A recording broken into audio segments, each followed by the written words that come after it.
어제는 신학생들과 같이 철의 밤을 보냈습니다. 밤을 새면서 같이 기도하는 시간을 가졌습니다. 제가 그런 얘기를 했어요. 베드로가 넘어지고 쓰러진 이유가 무엇이냐? 그것은 주님을 따라가지 못했던 그가 늦게서 예수님이 신문을 받으러 가실 때 멀찍이 쫓아갔어요. 멀찍이 따라간 거예요. 멀찍이 따라갔다는 말을 메시지 성경에는 그렇게 나와 있어요. 그는 안전거리를 유지하고 갔다 그랬어요. 안전거리를 유지. 소위 주님께 바싹 따라가면 주님과 한편으로 인식돼서 그가 큰 곤혹을 치를 것을 생각하고, 누가 봐도 흥분한 군중들 틈바구니에 끼어 그 예수님과 전혀 관계없는 사람이듯 예수님을 조롱하는 무리들 틈바구니에 끼어 구경꾼들과 다를 바 없이 그 틈바구니에 끼어서 멀찍이 따라간 거예요. 오늘날로 말하면 부담 없이 주님을 따라가죠. 그리고 많은 사람이 불을 쬐고 있는 바깥들에서 슬며시 앉아 있어요. 슬며시. 예? 그러니까 안전거리 유지하고 주님을 따라가고 슬며시 사람들 틈바구니에 끼어 앉아 있는 거예요. 있어서는 안 될 자리, 머물러서는 안 될 곳, 마땅히 자기가 있을 곳은 떠나고 그런 부끄러운 모습을 보여요. 그러므로 마침내 예수님이 이미 경고하고 말씀하셨던 대로 예수님을 3번씩 부인하게 됩니다. 맹세하고 부인하고 맹세하고 저주하며 예수님을 부인하게 이르게 돼요. 닭이 울게 됩니다. 비로소 닭 우는 소리에 생각이 난 거예요. 왜 하나님 말씀을 들으면 그 말씀을 자기에게 필요한 말씀으로 주셨음을 알아 묵상하려고 하지 않을까요? 하나님의 말씀하시면 그 말씀은 이해 있을 거라고, 이유 있을 거라고 생각하고 좀 더 면밀히 자기를 살펴가며 무슨 뜻으로 주님이 이 말씀을 들려줬고, 당장은 이유가 없는 듯 하나 주님이 쓸데없이 그런 말씀을 들려주실 리 없을 테니 진지하게 그 말씀을 잘 담아둬야 되겠다. 그리고 그 말씀이 무엇을 원하시는지, 말씀이 어떤 의미인지, 말씀이 내가 어떻게 들어야 될 것인가에 관해서 생각해 보자. 이래야 되는데 하나님의 말씀을 무시하고 내가 진실로 내게 이르노니 네가 오늘 밤 닭 울기 전에 나를 3번 부인하리라. 몇 년 지나가서 잊혀진 말씀이 생각난 게 아니고 몇 시간 후에 되어질 일을 주님이 이유 있다고 진실된, 그래서 내가 진실로 이렇게 주님이 덧붙여 하셨던 말씀을 외면했던 제자들 가운데 수제자라고 선임 제자라고 그렇게 거들먹거렸던 인간이 앞장서 예수님을 3번씩 부인하기에 이르게 된단 말이에요. 참 슬픈 일이지요. 여러분, 우리의 사역은 성공이 아니에요. 우리의 사역은 승리하는 거죠. 네. 그래서 주님이 우리에게 말씀하시기를 하나님의 전신갑주를 입으래잖아요. 이것은 치열한 전쟁터에 있다는 것과 내가 어떤 임무를 맡았는가를 생각하는 것과 네가 어떤 자세로 살아야 되는지를 가르쳐주고 있는 겁니다. 저와 여러분들이 날마다 전투의 자세를 잃어버리면 안 돼요. 오늘 뭔가 되어진 것 같아도 우리가 완성해야 될 그 일이 이르기까지는 아직도 멀었지. 이기기 위해서 우리는 힘써야 되지만 우리가 세운 목표를 달성해야 된다는 걸 잊으면 안 되냐. 당장 뭔가 이루어진 것 같아도 우리의 궁극적 목적은 하나님의 영광을 올려드리기 위한 것이기 때문에 하나님의 영광을 받으실 그날 이르기까지, 다다를 때까지, 주님이 됐다 할 때까지 멈추면 안 된다. 근데 오늘 주어진 일에 이기지도 못하고 목표를 잃어버리고 칭찬 소리에 엉뚱한 일에 헤매고 앉았고, 뿐만 아니라 궁극적 목적인 하나님이 우리를 죄 가운데 건져내 주셔서 우리를 하나님의 자녀로 삼아 주셨고, 이제는 하나님의 자녀처럼 살아야 될 책임의 일들을 망각하게 되면 사람들 비슷한 사람들 틈바구니에 끼어 앉아 안타깝게도 착각 속의 세월을 보내는 거예요. 주변의 사람이 너 잘한다고 해서 잘하는 거 아니에요. 여러분, 믿음의 주요 온전케 하신 이이신 예수님을 바라봐야 된다는 건 믿음의 시작자가 주님이고 그리고 믿음의 완성자가 주님이란 뜻으로 우리에게 선한 착한 일을 시작하신 주님이 마침내 그 일을 다 완성하게 이르기까지 끝까지 주님께 시선을 두고 자기를 살피는 일에 힘써야 되고 마땅히 해야 될 일로 분부하신 그 일을 위해 아낌없이 자신의 삶을 드리는 헌신의 삶을 살아야 된다는 거예요. 그래서 우리는 반드시 여러분 이기기 위해서 힘써야 되고 이루기 위해서 힘써야 되고 이르기까지 힘써야 돼요. 그걸 그리스도의 장성한 분량이 이루도록 우리가 계속 성장해야 된다는 걸 가르쳐 줍니다. 여러분, 우리가 주님과의 관계에 있어서 여러분 베드로처럼 멀찍이 따라가면 안 돼요. 그래서 우리가 해야 될 일이 뭐예요? 주님과의 간격이 더 바싹 줄이고, 간격을 줄인다는 말이 무슨 말이에요? 그것은 중간에 다른 것이 개입하지 못하게 하는 거예요. 개입하게 된다는 게 뭐예요? 교회는 출입하지만 그 사람은 예배는 드리고 있지만 봉사도 한다고 분주하지만 남다른 믿음이 있는 듯한 믿음의 사람으로 불려지긴 하지만 그런 오만 잡탕에다 고민하고 살아가는 거예요. 그것이 주님과의 나의 관계가 자꾸 멀어지는 거예요. 여러분, 그러나 그는 이렇게 말하겠지요. 나도 주님을 따라가요. 주님을 따라가기는 사람들 군중들 틈바구니에 끼어 이 말 저 말에 말 섞다가 가끔 눈치 보고 모가지를 빼서 주님이 어디쯤 가시는지 그거 보면 된다고 생각하지만 나중엔 주님을 잃어버려요. 여러분, 우리가 누군가를 따라간다는 거 쉬운 거 아니에요. 급하게 여러분 지금 기차 시간을 맞춰야 된다. 무거운 걸 들고 내가 앞장서 갈 테니까 너는 빨리 따라오라고. 그러나 출퇴근 시간에 많은 사람이 여러분 전철을 타고 내리고 하면서 잊어버려요. 왁자지껄하는 여러분 시장 통해서 앞서가는 사람을 잊어버려요. 왜냐하면 곳곳에 귀가 듣기에는 잠시 멈춰서 여러분 튀기는 거 한번 구경해야 될 것 같고, 많이 몰려있는 곳, 여러분 후각을 자극하는 곳에 잠시 또 한눈을 팔다 보면 잊어버려요. 차를 타고 가면서 앞에 차를 쫓아간다고 하지만 여러분, 내가 누군가를 쫓아가고 있다는 내 마음은 누구도 이해하지 못한 채 기회만 주어지면 내 앞차와의 간격이 틈만 보이면 끼어들기 위해서 들어오려고 그래요. 결국은 내가 따라가는 차를 놓쳐버리게 되죠. 주님을 따라가면서 자꾸만 간격이 커지면 안 돼요. 간격이 커진다는 건 뭐예요? 주님을 따라가면서 기쁨도 없고 즐거움도 없어요. 어쩔 수 없이 따라가요. 마지못해 따라가요. 할 수 없이 따라갈 뿐이에요.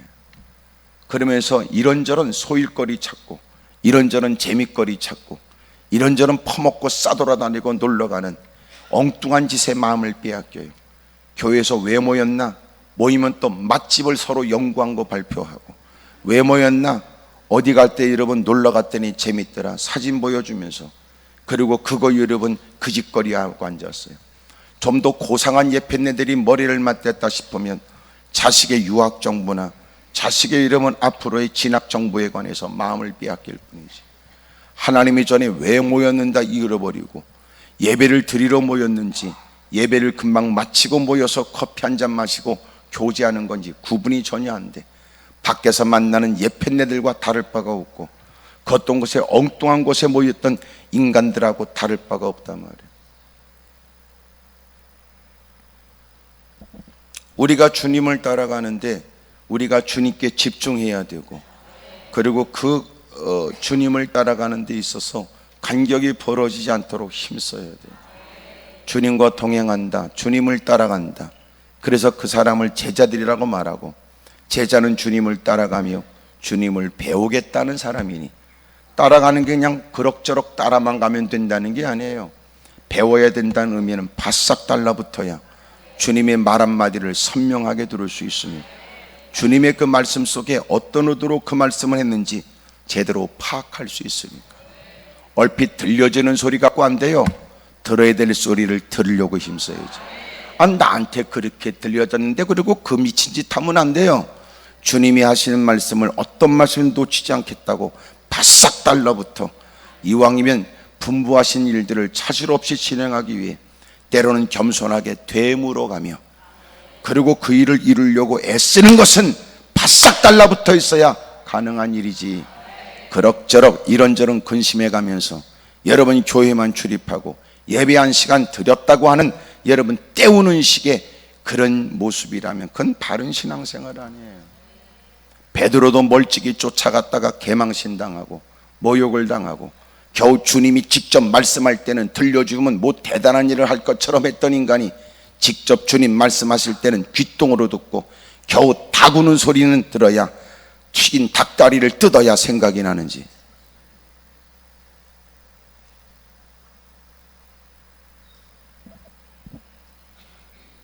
오늘 저와 여러분도 주님과 나와의 이 관계가 멀어진 것은 아닌지 살피고 그 사이에 자꾸 무엇이 개입되는지, 이런 거예요. 간단한 건 내가 주의 말씀을 처음 순수하게 들어 말씀이 그러하니 그리 살아야 될 이유가 있고 주님의 지적을 쫓아 자신을 고백하면서 회개해야 된다는 아주 단순하지만 아주 순수하고 아주 바람직한 신앙의 모습을 가졌던 때가 상실되어져 버리고 이제는 자꾸 계산과 엉뚱한 판단이에요. 주님의 말씀하신 걸 못 들은 건 아니지만 워낙 지금 바쁘니까, 지금 힘드니까, 누군가의 제안에 의해서 다수의 사람이 어디 간다고 그러니까, 가족들 모임이라니까 뿌리칠 수 없고, 내 가까운 지인들의 요청이니까 외면할 수가 없고, 지금 형편과 처지가 그러니까 방법이 없다고 자꾸 핑계대니까 하나님이 내게 하시는 말씀에 순수하게 바싹 따라가 행하기보다는 주님과 나의 사이에 엉뚱하게 개입하는 거예요. 그리고 그는 이렇게 말하겠지요. 하나님이 이해하세요. 저도 말씀대로 살고 싶지만 워낙 그들이 요청이 자자해서요. 하나님이 이해하세요. 저도 살다 보니까 자식을 키우며 근심이 생기고 또 남편과 아내의 피차의 갈등 때문에 이런저런 시달리다 보니까 어쩔 수 없이 예배도 뒷전으로 미룰 수 있고 어쩔 수 없이 그렇게 휩쓸려 살 수밖에 없는 거 이해하세요. 그런 내가 가끔은 올게요. 하나님 오해하지 마세요. 내가 하나님을 모른 척 하진 않을 거예요. 내가 하나님을 부정하진 않아요. 여러분 그렇게 생각하는 사람, 표정들 보니까 여러분의 고백 같으지요? 그러니까 날마다 핑계가 많고 이유가 많아. 주님을 안 따라가는 건 아닌데 개떡같이 따라가고, 주님을 안 섬기는 건 아는데 섬긴다고도 말할 수 없으며, 주의 말씀을 열심히 듣겠다고는 하지만 아는 것으로 만족할 뿐 주님이 들려주시는 건 그리 삶 현장에서 하라는 뜻이었으나 어느 때가 돼야 또 하게 될지, 죽을 때가 되면 말할 거예요. 이제는 내가 할 힘도 없다고 말이죠. 하나님 말씀을 듣고 말씀을 경외하게 되면 인생은 자신의 모든 명예와 권세를 다 뺏기고 난 다음에 후회하게 될 것이다. 수욕과 여러분 모욕을 당하면서 훗날 깨닫게 될 것이다. 더 심각한 처지가 되면 이제는 내가 그것을 깨닫게 되었으나 이제 할 만한 여건과 환경도 다 잃어버리게 됐다고 탄식하게 될 거예요. 기회는 늘 주어지는 건 아니지요. 기회의 특징이 뭐냐면 알게 모르게 다가온대요. 더 놀라운 건 비로소 기회였다는 것을 깨닫게 됐을 때는 이미 지나가 버렸다는 거예요. 누구보다 현명한 사람이 누구예요? 그런 일에 민감하게 늘 깨닫는 사람. 소위 세상에 성공한 사람도 남달리 느끼지 못하는 그 뭔가를 예민하게 느끼는 거예요. 하나님 전에 다가와서 하나님 말씀을 듣고 행하는 건 역시 마찬가지. 그만한 처지에 고난을 통하여 주님이 우리를 긴장을 유발시키고 환경을 통하여 우리로 하여금 더 예민하게 만들어서 하나님의 작은 음성도 놓치지 못하게 하시겠지만, 그럼에도 불구하고 완악한 인간이 있어요. 그만큼 터졌는데도 완악하고, 그만큼 어려운데도 자존심을 운운하고, 그만큼 힘든 처지에도 하나님 말씀에 집중하여 들으려고 하지 않는 사람 엉터리도 많다고요. 하여튼 나는 여러분들이 관계가 있는지 없는지 모르나 심각하게 들어주는 걸 감사하게 생각합니다. 하지만 고개라도 끄덕거리고 아멘으로 동의하지 않으면 점점 눈꺼풀이 무거워질 가능성이 있지. 무더운 날씨에 더더욱 에어컨 바람 앞에서는 어젯밤 잠을 자지 못한 사람이라면 지금은 숙면을 생각할지도 모릅니다. 하나님께서 우리에게 끊임없이 너는 가까이 나를 다가와, 너는 점점 가까이 더 다가와야 돼. 더 다가와, 더 다가와. 근데 하나님과 우리 사이를 멀게 하는 게 뭐예요? 죄가 멀게 하는 거예요. 내가 손이 짧아 너희를 구원치 못하심도 아니며 귀가 둔하여 너희 기도를 못 듣는 것도 아니니 나와 너 사이에 가로막고 있는 게 죄와 허물하니라. 여러분, 그 간극이 자꾸만 커지게 만드는 게 뭐예요? 우리가 말씀을 들으면서 내가 하나님께 주목하고 주님을 따라가고 말씀대로 살기를 원하지만 뭐 때문에 자꾸만 그 말씀대로 살지 못하게 하고 자꾸만 부담 없이 주님을 따라가야 된다고 생각하게 하는 것이 무엇일까?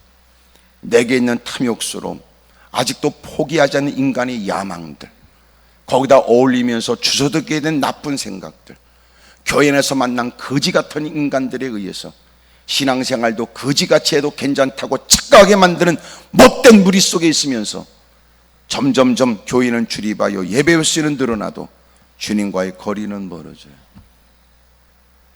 그래서 그런 것들이 교회를 떠날 때는 부담 없이 떠나버리고 그런 것들이 주님을 등질 때는 부담 없이 등져버리죠. 주님께 바싹 따라가야 돼요. 무엇이 당신과 하나님 사이를 가로막고 있는가 생각해 보세요. 무슨 일 때문에 요새는 근심하고 절망하고 사는가 살펴보란 말이에요. 주님과 우리의 사이가 멀어진다는 건 마음이 멀어진 거예요. 마음이. 그러니까 마음을 다른 데 뺏긴단 말이에요. 부모들도 알지요. 너 요새 무슨 연애하냐? 왜요? 너 하는 짓이 이상해. 너 요새 무슨 일 있지? 아니요? 뭐 무슨 일 있구만. 너 벌써 요새 하는 게 제정신이 아닌데. 이해가 되지요? 집중할 일에 집중도 못해요. 엉뚱할 일에 엉뚱한 헛소리예요. 이런 뭔 일이 있는 거 아니에요? 지금 여러분도 예배에 집중하지 못해 내가 오라고 해서 온 것도 아닌데 여러분이 지가 올라와서는 집중하지 못하는 거 뭔 일이 있는 거지 뭐야.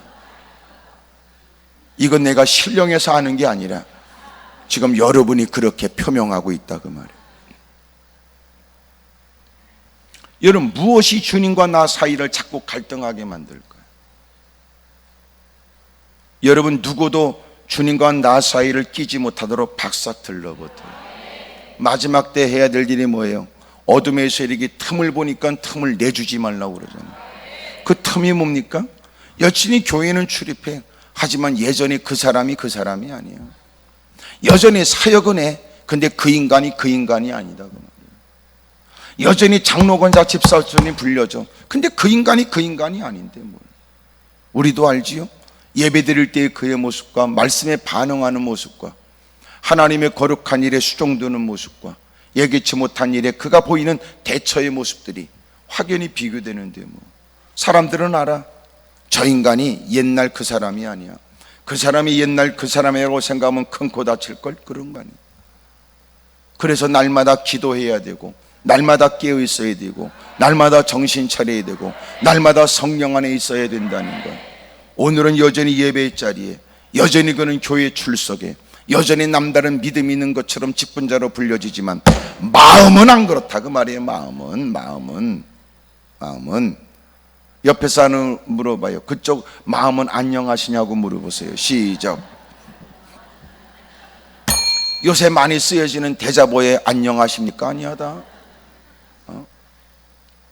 여러분은 안녕하십니까? 마음은 안녕하십니까?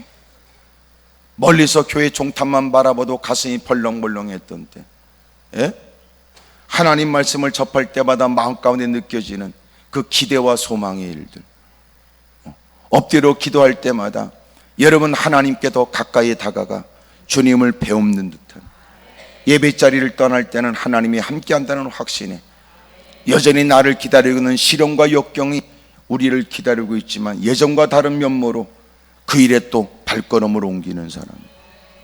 한때 우리는 그랬던 때가 있는데 어쩌다 우리가 마음이 이렇게 다 훼손되고 이렇게 또 착한 척하고 이렇게 앉아 있는지.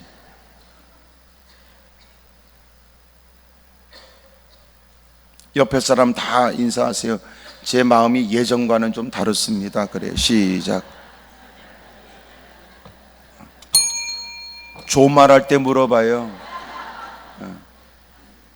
그러니까 우리의 마음이 예전과 같냐고요. 예?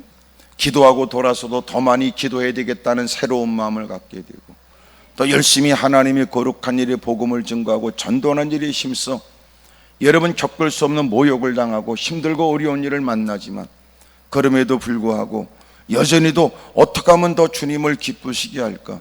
주님이 원한다면 그 모든 일들은 가치 있고 어떤 모욕을 당하더라도 그 일은 우리에게 뿌듯한 일로 여겨졌다. 이제는 싫어요. 이제는 조금만 귀찮게 하면 성깔 부리고 남다른 직분을 가졌으니 이제는 교회에서 더 못된 짓을 서슴없이 해도 된다고 생각을 해. 그러니 지가 무슨 교회 감독자가 되고 가는 곳곳마다 정죄하여 심판자가 되려고 그러고 가는 곳곳마다 그릇된 일을 행하여 무사람들을 상처 주거나 의욕을 갖고 애쓰려고 하는 사람을 자꾸 주저앉히려고 하는 사람도 많단 말이에요. 여러분의 마음이 어디 있는가 봐요. 오늘 본문이 그 내용을 얘기하는 거예요. 여호와께서 이와 같이 말씀하시니라. 무릇 사람을 믿으며 육신으로 그의 힘을 삼고 마음이 여호와에게서 떠난 그 사람은 저주를 받을 것이라. 그는 사막의 떨기나무 같아서 좋은 일이 오는 것을 보지 못하고 광야 간조한 곳 건건한 땅 사람이 살지 않는 땅에 살게 된답니다. 하나님을 믿지 않는 사람, 사람에게 마음을 빼앗기는 사람, 귀인을 의지하게 되고 도울 힘이 없는 인생을 의지하고 살아가는 사람들, 주변의 배경은 화려하고 가는 곳곳마다 이 사람 저 사람 뭔가 연류가 있고 연류가 돼 있고 관계가 돼 있다는 듯이 자기를 과시하며 누구 이름을 거론하고 여러분 누구를 얘기하는 사기꾼 비슷한 인간들, 오히려 그것이 그가 거론한 사람에게 모욕적인 일이 되며 여러분 그것이 얼마나 그들에게 신뢰가 되는 일인지도 모른 채 아는 체하며 사기치고 이단사설을 늘어뜨리고 가는 곳곳마다 문제를 야기시키는 엉터리 같은 사람들이 난무할 때 사람을 믿으며 육신으로 그의 힘을 삼고 그들과 다를 바 없이 하나님에게서 떠난 그 사람은 저주를 받는데, 복이 뭐예요? 주님을 믿는 게 복이에요. 예? 주님을 믿는 게.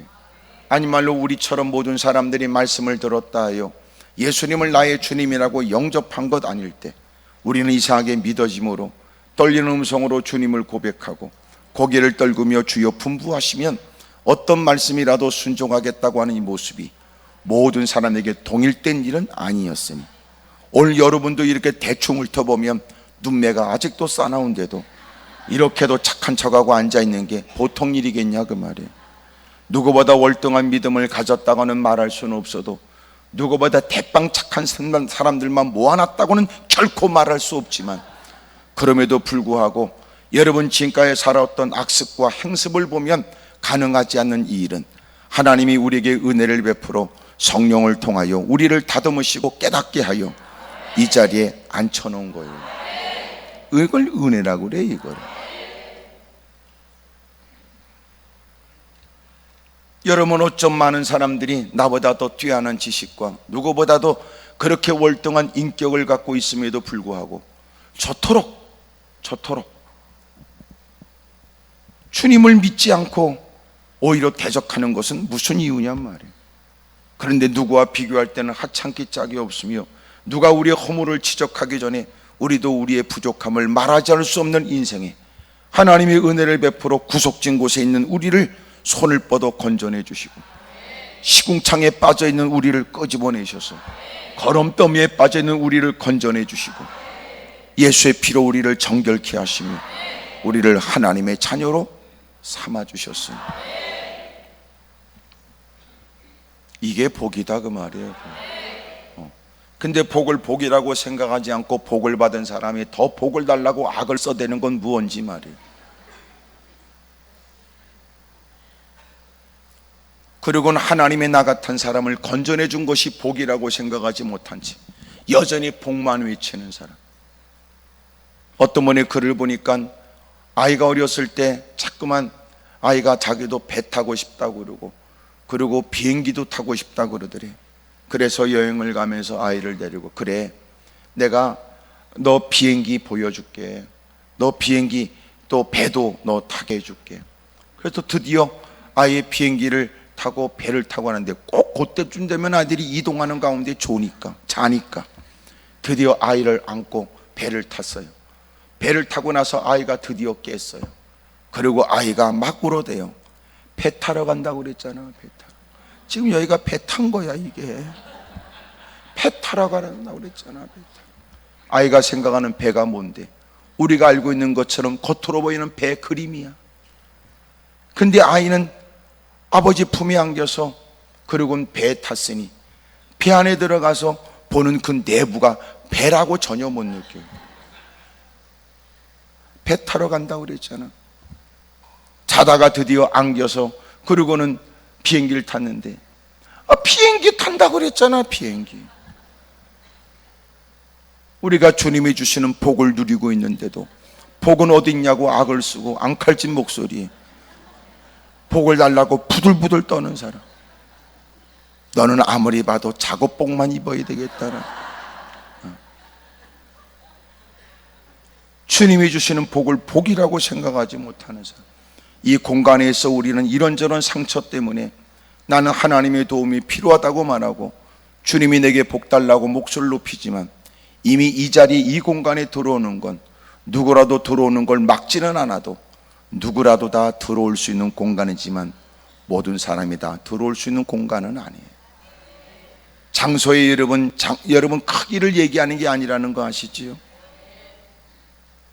숱하게 많은 사람이 권면하고 외면할 수 없는 지인들이 가서 여러분 권면해도, 다른 건 몰라도 어려운 부탁은 듣겠다고 해도 이상하게 신앙의 일은 아니에요. 영적 일이니까.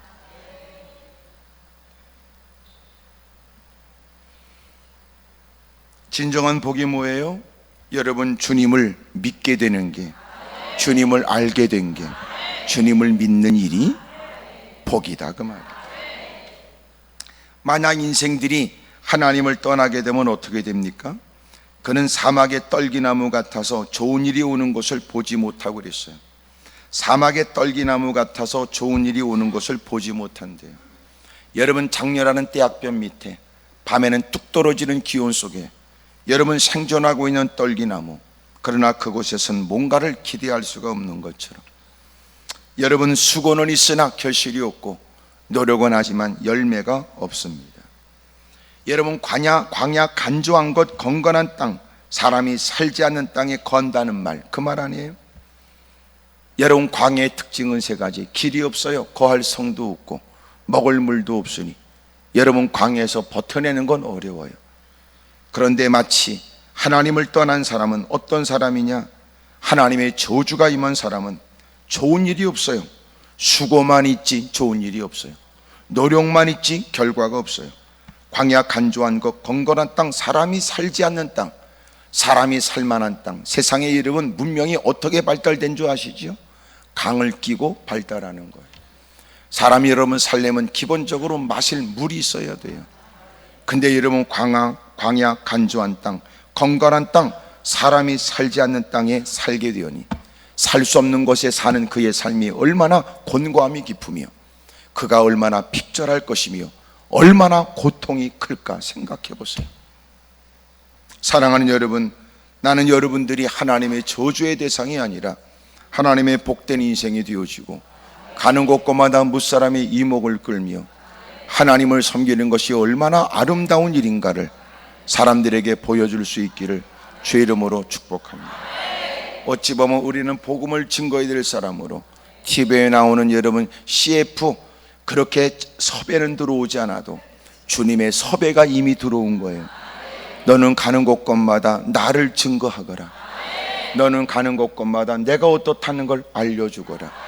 여러분의 분주한 일상에 때로는 그렇게 무사람의 부러움이 대상이 될 만한 직업은 아니라도 여러분들은 그 현장에서 만나는 많은 사람들에게 주님을 증거하는 거예요.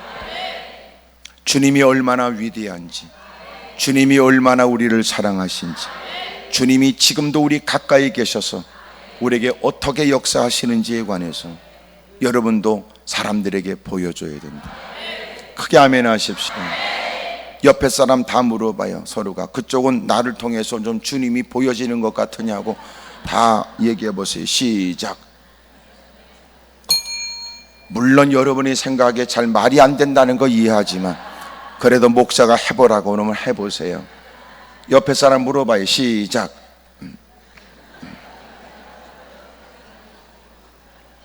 그렇게 길게 말하기 못하면 보기가 좀 그렇지요, 이렇게 얘기하면 됩니다.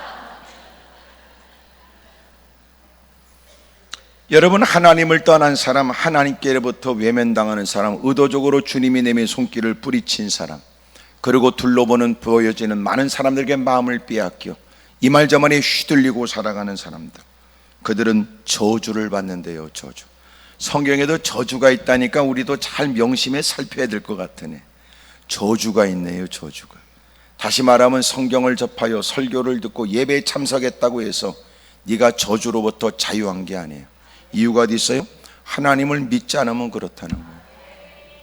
설교는 들어줄 수 있지만 믿는 거는 또 다른 일이에요. 예배는 동참할 수 있지만 믿는다는 건 다른 얘기예요. 여러분, 내가 교회 봉사도 하지만 믿는다는 건 다른 얘기예요. 오래전에 어느 교회에 이런 일이 있었어요. 교회 집회 가서 들은 얘기입니다. 아내는 열심히 교회를 출석하고 신앙생활 잘했습니다. 근데 남편분은 교회를 나오지 않았습니다. 교회에 25인승 버스가 있었습니다. 운전했던 분이 그만두게 되고 운전할 사람이 없대요. 그래서 교회는 버스를 돌려야 되는데 버스가 교회 옆에 덩그러니 있었습니다. 근데 놀라웠게도 그 남편은 교회를 나오지 않지만 그 교회 사정 얘기 듣고 남편이 제안했습니다. 내가 운전해 줄까? 그래서 그 남편은 교회도 나오지 않는 게 늘 주일날 교회 나오는 사람을 위해서 버스를 운전했습니다. 그는 마침내 사람들을 다 데리고 오면 자기는 지북으로 갑니다. 시간 되면 또 기어와서 또 운전해 줍니다.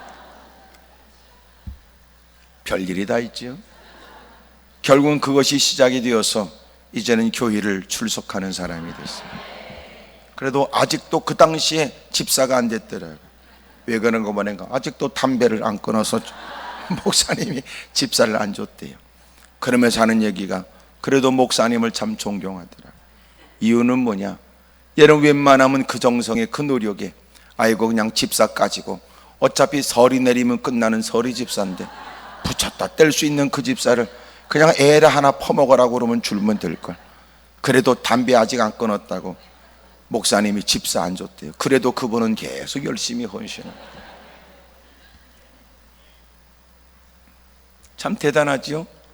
여러분, 그런 사람 어떻게 집사를 줄 수 있겠냐고 하는 목사님도 대단하지만 그것과 관계없이 아이고 제가 잘한 게 없어요, 아직도 담배를 못 끊어서요, 그래도 여전히 여러분 교회를 그만큼 다녀도 집사 소리 듣지 못하고도 계속 다니는 그 사람도 대단한 거예요. 나중에는 집사님이 되셨어요. 사랑하는 여러분, 뭐 교회에서 조금만 일만 있어도 교회를 가네마네하는 이상한 것들도 많은데 말이에요. 참 귀하지. 여러분, 하나님을 떠난 사람, 주님을 믿지 않는 사람은 저주를 받아요. 여러분, 7절에 그러나 이것이 우리에게 희망을 갖다 줍니다. 물은 여호와를 의지하며 여호와를 의뢰하는 그 사람은 복을 받는답니다.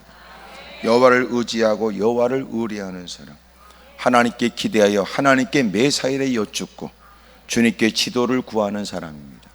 히브리 11장 6절에 말하고 있는 것처럼 여러분, 하나님이 하나님을 기쁘게 하고 하나님을 믿는 사람이 누구냐? 그분의 존재를 믿고 그분께 기도할 때마다 하나님이 상 주시는 것을 믿는 거예요. 그게 참다운 믿음이라는 거예요. 하나님을 의지해요. 제가 얘기하잖아요. 사람들은 의지할 대상이 아니에요. 사람은 기대하세요. 이만큼 눈물을 쏟아 하나님이 그에게 변화가 있기를, 그토록 여러분 섬겨 그들에게도 변화가 있기를 기대하지만, 그러나 우리가 기대는 것은 주님밖에 없습니다. 아멘입니까? 근데 우리가 기대하라니까 기대고 앉았으니까 문제지. 내가 기대는 주님이 우리의 기도를 들으시고 마침내 우리의 기대하는 바에 하나님이 좋은 일, 아름다운 일을 줬으면 좋겠다, 이런 마음은 가질 수 있지만 우리가 전적으로 신뢰하고 의지할 분은 주님밖에 없어요. 그러므로 인하여 친밀함 속에서 아래는 구구절절의 기도에 하나님은 귀를 기울이시고 치료해 주시고 역사해 주실 줄로 믿습니다. 그렇게 하나님을 의지하는 사람, 하나님을 의뢰하는 사람, 질문하며 또한 주님의 세면 음성에 응하며 살아가는 사람들, 그 사람은 복을 받는데, 하여튼 복을 받는다는 얘기니까, 좋은 얘기니까 아멘을 크게 하는 게 좋아요. 왜냐하면 혹시나 크게 하면 큰 복이 올지도 모른다, 이 생각 들지 않아요? 목소리가 커야 된다는 말은 아니에요. 어쨌든 성경에 너희가 입을 크게 벌려라 그러면 주님이 채워준다고 하신 거, 하품을 하는 것을 의미하는 건 아닙니다. 여러분, 그만큼 사모하며 주님을 의지하고 의뢰하면 하나님은 사모하는 마음을 만족하게 하시고 갈급해하는 중심의 주님의 흡족한 역사를 그에게 베풀어 주신다는 거예요. 8절, 그는 물가에 심어진 나무가 그 뿌리를 강변에 뻗치고 더위가 올지라도 두려워하지 아니하며 그 잎이 청청하며 가무는 해에도 걱정이 없고 결실이 그치지 아니함 같으니라. 그래. 여러분 보세요. 하나님이 주시는 복을 이렇게 비유했는데, 그는 물가에 심어진 나무가 그 뿌리를 강변에 뻗치고 더위가 올지라도 두려워하지 아니하며 그 잎이 청청해요. 소위 말해 더위가 와요. 나뭇잎이 마르게 되고 뿌리까지 마르면 죽어버리게 돼요. 그런데 그 무더위에 여러분 뿌리를 저 물가에 뻗은 겁니다. 그리고 더위가 올지라도 이래도 괜찮겠냐, 이런 도전처럼, 이래도 버티겠냐, 이런 여러분 삶의 권관일, 이래도 네가 이겨낼 수 있겠냐, 의도적으로 여러분 거칠게 도전하는 세상 앞에서도 그 잎은 청청하대요. 여러분 두려워할 만한 일이요, 여러분 염려될 만한 일에도 잎이 청청하다는 건 그에게는 변함없는 기쁨이 있다는 거 아니에요? 변함없는 기쁨. 세상에서는 한숨을 쉬고 구석진 곳을 찾아 인간 만나는 길을 꺼려하고 희망이 없다고 탄식할 만한 그 처지에도 여러분, 그는 근본이 주님께 여러분 뿌리를 두고 있어 주님이 공급하는 것으로 늘 잎은 푸르르고 여러분 생기가 있고 활기가 넘치고 얼굴은 환하고 입술에 찬송이 있고 노래가 끊임없고 기쁨이 넘치는 삶을 사는 거예요. 사람들은 형편으로 이해하지 못하지요. 하지만 그 모든 근본이 주님께 관련되어 있는 거예요. 그는 하나님을 의뢰하고 그는 하나님을 의지하는 사람. 기쁨의 이유가 주님께 있었고 여러분, 그 모든 것들에 대한 확신도 주님께로부터 주어진 것이었어요. 그래서 위기를 만나면 그 사람을 알아요. 위기를 만나면 그의 신앙의 무게와 크기를 알 수 있다고 말이에요. 이제 막 여러분 잔뿌리를 내리는 나무하고 달리 여러분 오래된 그 나무가 그 흙을 움켜쥐면서 그리고 가지는 계속 뻗어나가네. 그리고 수원지를 찾아나가. 거기다 물가에 심기운 나무, 흙을 딱 움켜줘 거센 태풍 앞에도 흔들림이 없고, 그 여러분 깊은 계곡에서부터 그 물을 그냥 끊임없이 공급받아가며 뿌리는, 그리고 줄기는, 그리고 가지 끝에, 그리고 이파리는 푸르청청하고 거기다가 가지 끝에는 열매가 풍성하고, 뭐 이럴 때 아멘하면 좋은 일이 있죠. 지나갔습니다. 그 잎이 청청하며 가무는 해에도 걱정이 없고 결실이 그치지 아니하되 이미도 뜨거운 장렬하는 띠약변 밑에서도 그 잎은 푸르름을 유지하고 여전히 생기 있는 모습이 되어 무사람이 이해할 수 없는 찬송과 기쁨이 넘칠 뿐만 아니라 가무는 해에도 이것은 도대체 열매를 기대할 수 없는 그렇게 가뭄이 짙어가는 때에도 희한하게도 거기에는 결실이 그치지 않는다. 열매가 주렁주렁 맺힌다는 거예요. 시편 1편이 기억나지 않아요? 복 있는 사람은 악인의 꾀를 쫓지 않고 죄인에게 들어서지 않고 오만한 자의 자리에 앉지 아니하고. 여러분, 시절을 쫓아 아름다운 열매를 맺는 물가에 심기운 나무 같다고 그러잖아요. 더위가 오는 게 문제가 아니겠지, 공급받는 게 없는 게 문제지. 시련이 문제가 아니겠지요, 감당할 힘이 없는 게 문제겠지. 똑같은 일을 만났다고 다 똑같이 너부러져 한숨 쉬는 거 아닙니다. 똑같은 여러분 질병에 걸렸다고 다 여러분 치명적인 일이 아니에요. 누군가는 면역력이 있어서 얼마 동안에 여러분 시련을 겪지만 극복하는 사람이에요. 저도 검사를 해보니까 폐결핵을 알았던 흔적이 있대요. 폐결핵. 그러니까 저도 모르게 지나간 거예요. 저도 모르게, 예? 누구도 모르게. 그러나 그것이 몸에 남았다고 그러더라고요. 어떤 사람은 폐결핵에 걸릴 때 나는 그래도 독해서 그런 건지 여러분 폐결핵을 걸렸다가 지나간 흔적이 있대요. 다행스럽게 약하게 와서 그런지 의학적인 그 모든 것들은 저는 세세히 알 수는 없으나 확실하고 분명한 사실은 여러분 내게도 나도 모르게 하나님의 은혜가 존재했고 하나님의 역사가 있었어요. 여러분도 마찬가지. 똑같은 여러분 감기가 유행할 때도 버틴 건 그 사람이 독하거나 하여튼 여러분 그가 무엇보다 면역력이 있으니까 가능합니다. 어떤 사람은 스쳐 지나갈 수 있는 일이 꼭 그 사람은 그걸 그냥 아쉬워서 못 보내. 그러니까 꼭 감기 들려야 되고 꼭 시달려야 되고 꼭 힘들어요. 그것은 감기가 유행하기 때문이 아니라 여러분 그가 면역력이 약하기 때문에 더더욱 남들은 그냥 지나갈 때 그는 시달리고 어려움을 겪기도 합니다. 오늘 주님이 주시는 각별한 은혜, 여러분 그렇게 떼약볕이 여러분 내리쬐고 여러분 가무는 해도 더 이상 방법이 없다고 싶은데도 그 나무는 푸르청청하고 더 놀라운 건 열매가 그치지 않는 거예요. 때마다 시마다 이루어지는 아름다운 열매들, 때마다 시마다 만들어지는 아름다운 결실들, 그것은 하나님께 뿌리를 두고 하나님께 근거를 두므로 하나님이 무사람들이 이해하지 못한 일들을 그에게 베풀어 주신 결과였어요. 제가 지금 무슨 얘기할까요? 여러분 지금 혹시나 이런 얘기를 뻔한 얘기로 듣는다면 당신의 마음은 아주 더러워요. 이게 뻔한 얘기예요? 우리에게 있는 모순이 뭐예요? 뻔한 얘기인데 자기들은 뻔한 결과가 없는 거예요. 이게 심각한 거 아니에요? 너는 뻔한 얘기도 주도들면서 너는 뻔한 그런 일도 없냐? 날마다 문제만 생기면 누구보다 한숨 쉬고 쭈그리고 앉았고, 뭔 일이 생겼다 그러면 이미 도 지는 일이 익숙하여 저 멀리서 이러면 다가오면 여기서 알아서 지가 자빠져 있고, 믿음이 더럽다는 얘기는 안 하고 소심하다고 얘기를 하거나 워낙 지난날 상처가 깊어 트라우마 때문에 그렇다고 핑계만 댈 뿐이지, 이미도 말씀 앞에서 주님이 그 모든 일을 근본적인 것들을 드러내 해야 될 조치들을 일러줬을 때는 뻔한 얘기라고 앉아있지만 삶의 현장에는 누려야 될 것들을 누리지 못한 채 여전히도 뭔가 믿음이 있는 남다른 직분을 갖고도 얼굴에 낯빛은 어둡고 날마다 한숨을 쉬고 탄식만 하고, 그러고 겨우 희망이 뭐냐면 예배 끝나고 밥 두 그릇 퍼먹고 가는 게,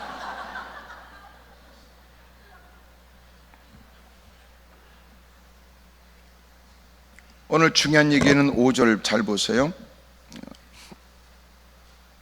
여호와께서 이와 같이 말씀하시다. 무릇 사람을 믿음이 육신으로 그의 힘을 삼고 하나님께서 떠난 게 뭐예요? 마음이 여호와에게서 떠난 사람. 이 얘기를 6절은 저주에 대한 구체적 내용이고 8절은 복에 대한 결과적 얘기에 복을 누리는 사람에 대한 얘기를 7절을 말하면서, 그러나 무릇 여호와를 의지하며 여호와를 의뢰하는 그 사람은 복을 받을 것이다 그래요. 5절과 6절의 차이는 무슨 차이예요?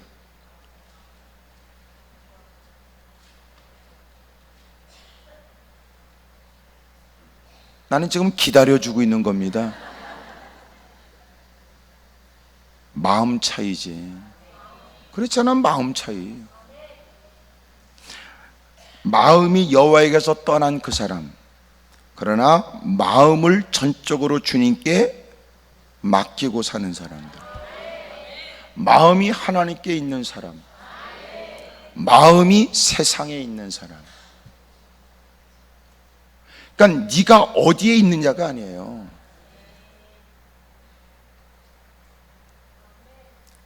교회에 나오면, 교회에 등록하면 천국이라는 건 천주교에서 하는 얘기. 우리는 교회에 출입하는 게 아니고 예배 자리에 존재하는 게 아니에요. 예수님을 믿어야지. 예수님을 내 마음에 영접해야지. 다르다니까. 천주교 그들이 얘기하는 그리스도인은, 그들이 말하는 그리스도인은 성당 안에 들어와야, 성당 안에 들어와야 그리스도인이라고 그래요. 교회가 아니야. 착각하지 마라. 천주교하고 교회가 같은 줄 아네.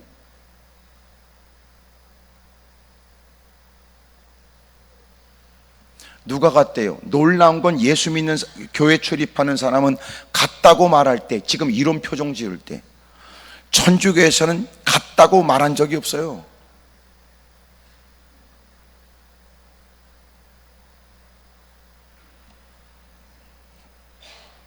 얘기했잖아요. 그들이 말하는 그리스도인은 교회가 아니고 성당 안에 들어온 사람이 그리스도인이라는 거야. 우리하고 다르다니까. 또 다른 얘기 해줄까요? 우리는 하나님을 아버지라고 부르지만 그들은 자신들과 관계없는 마리아를 자기의 어머니래. 내가 직접 천주교 TV를 보면서, 제가 우리 기독교 채널도 보고 가끔은 불교 채널도 보고 가끔은 천주교 채널도 봐요. 천주교 사제가 사람들이 이렇게 앉아 있어서 강의를 하고 자기가 이렇게 얘기했어요. 다 끝나고, 여러분 앞에 보니까 성모상이 있더라고. 소위 그들이 말하는 마리아상이 있는데, 여러분 우리 어머니입니다 그러더라고. 왜 네 어머니야?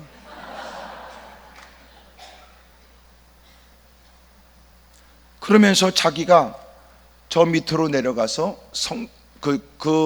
거기 앉아있는 신도들과 같이 그 상을 바라며 그랬어. 우리 어머니에게 어머니 3번 하십시다. 그래서 그 많은 사람들이 다 어머니 어머니 어머니 그랬어요.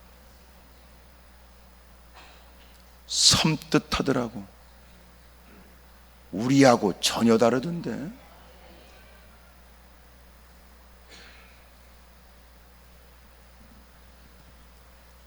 또 다른 거 말씀드릴까? 그들의 주보를 보면 주보 제일 위에 굵은 문자로 이렇게 써 있어요. 원죄 없이 태어나신 성모 마리아 그랬다. 우리하고 전혀 다르죠. 마리아가 죄가 없답니다. 이제는 그들이 그 마리아를 찬양하고 마리아의 이름으로도 기도한다.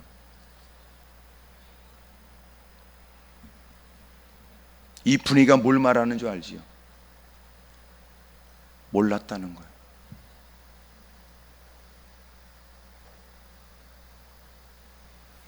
구원관이 다릅니다. 우리는 전적으로 주님을 믿어야만 구원을 받는다.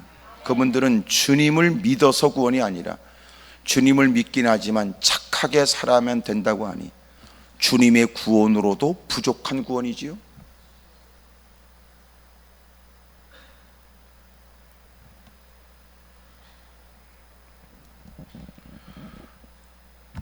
신앙생활 잘 하세요. 아멘입니까? 옆에 사람 얘기하세요. 우리 신앙생활 잘 하십시다. 한마디로 정신 차리고 하십시다. 한마디로 제대로 믿으십시다.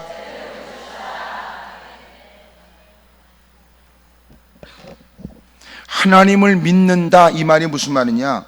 마음이 하나님께 있다 그 말이에요.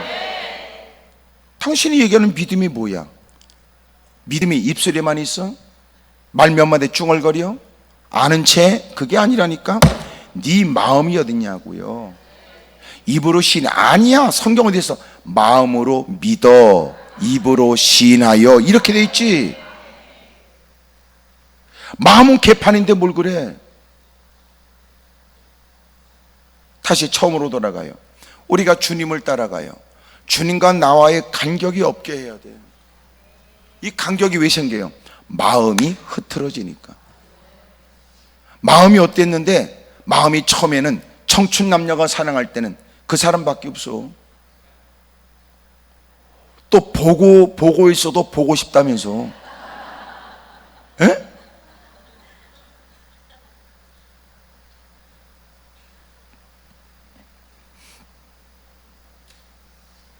마음이 당신 어디 있어요?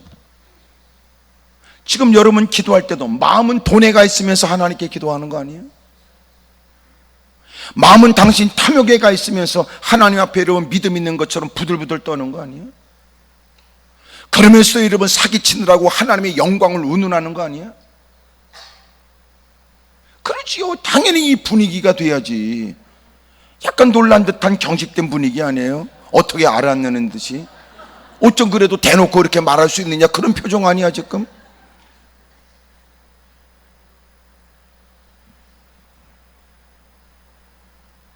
하나님께 복을 누리는 사람은 마음이 하나님께 있는데, 요새 뭐 때문에 그렇게 마음이 분주합니까? 뭐 때문에 정신이 없습니까? 뭐 때문에 분노합니까? 뭐 때문에 성깔 부립니까? 뭐 때문에 힘들어합니까? 당신 마음 문제라고요.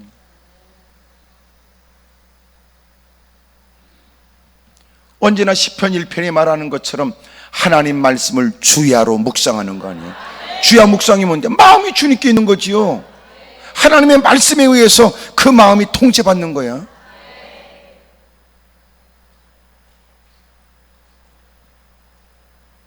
오늘 여러분 마음 어디 있어요?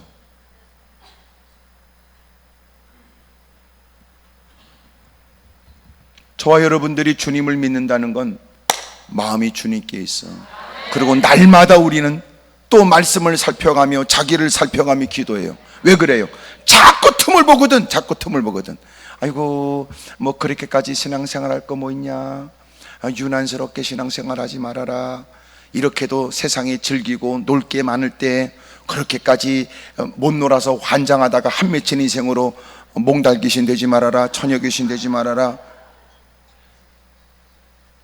이렇게 먹고 살기 좋은 때 띵까띵까 해라 가지고, 너도 버킷리스트 없냐? 가지고 인생에 산다면 얼마나 살겠냐? 다 먹는 게 남는 거다. 다 먹자고 하는 얘기 아니냐? 다 그러는 거 아니에요? 그러니 주님을 섬기는 게 아니라 주님을 이용해 먹을 생각이지. 내가 주님께 필요하여 내가 사용되어지는 것이 아니라 당신이 하나님의 약속을 네 필요 따라 인용하고 싶은 거겠지. 마음이 어디냐? 다시 우리가 마음을 주님께 두고 주님을 의뢰하고 주님을 의지하면 주님이 우리를 책임져 주신다는, 걱정하지 마라, 염려하지 마라. 그렇게 장렬하는 태양이 떴다고 두려워할 거 없다. 야, 네가 소식을 듣게 거친 바람 태풍이 불어온다고 걱정할 거 없다. 많은 사람이 힘들고 어렵다 할지라도 염려할 거 없다. 내가 너의 피난처가 되고 내가 너의 힘이 되고 내가 너의 산성이 될 테니까. 무사람이 이해하지 못한 일들이 있죠. 그는 누구로 인하여 공급받으며 그는 무엇으로 인하여 저렇게 보호받는가? 하나님을 의지하고 하나님을 의뢰하는 사람. 하나님이 우리의 분주한 직장과 생업과 사업의 현장에도 하나님이 역사하세요. 하나님의 믿음으로 사는 중에도 그 결과가 있도록 책임져 주시고, 그 사업이 안 돼? 그러면 여러분 믿음 생활하다가 그 사업이 안 되면 그만둬. 왜? 하나님은 더 좋은 길을 예배해 놨을 테니까. 제가 믿는 거 고린도 10장 13절, 사람이 감당할 시험 밖에는 다한 것이 없어요. 오직 하나님은 미쁘시지. 우리가 감당할 시험만 주시고 감당하지 못할 시험을 만날 즈음에는 피할 길도 주시니까. 얘기 전에 하나님은 좋으신 하나님이라고. 하지만 하나님은 좋으신 하나님이기 때문에 좋은 것만 주지 않아요. 좋은 것을 주시지만 그러나 결국은 좋은 것이 되게 하세요. 좋으신 하나님이니까. 당신 마음은 어디 있습니까? 빨리 마음을 찾으세요. 정리하세요. 하나님께 마음을 두세요. 주님이 우리에게 이렇게 말해요. 너는 껍데기만 왔고 마음은 어디 갔냐?